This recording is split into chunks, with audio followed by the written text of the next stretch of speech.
বাড়িতে আপনারা সহজেই তাওয়াতে এইভাবে পিৎজা বানিয়ে নিতে পারবেন।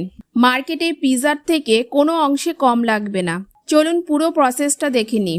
প্রথমে একটা বাউলে 2 টেবিল চামচ গুঁড়ো দুধ, 1 টেবিল চামচ ইস্ট ও 1 টেবিল চামচ চিনি দেব। এরপর স্বাদ মতো নুন দিয়ে গরম জল দিয়ে গুলিয়ে নেব। এবার 1 কাপ ময়দা দিয়ে নরম করে পিৎজা ডো বানিয়ে নেব। ভালো করে ডোটাকে মুথে নিতে হবে এবং 1 ঘন্টা রেস্টিং টাইম দেব। এখন একটা ছড়ানো তাওয়াতে পিৎজা রুটিটা দিয়ে একটা পাশ সেঁকে নেব। এবার রুটিটা উল্টে একটা কাঁটা চামচ দিয়ে এইভাবে ফুটো করে দেব। এরপর এর ওপর রেড চিলি সস আর চিকেন সসেস ওপরে ভালো করে ব্রাশ করে দেব। এবার এর ওপর চিকেন, ক্যাপসিকাম, টমেটো সাজিয়ে দেব এবং ওপর থেকে চিজ গ্রেট করে দেব। এরপর ওপরে দিয়ে দেব চিলি ফ্লেক্স এবং কিছু মিক্স হার্বস। এখন ঢাকনা দিয়ে ঢেকে ওভেনের আঁচ কমিয়ে ভালো করে কুক করে নেব। পিৎজা রুটিটা খুব সফট ছিল।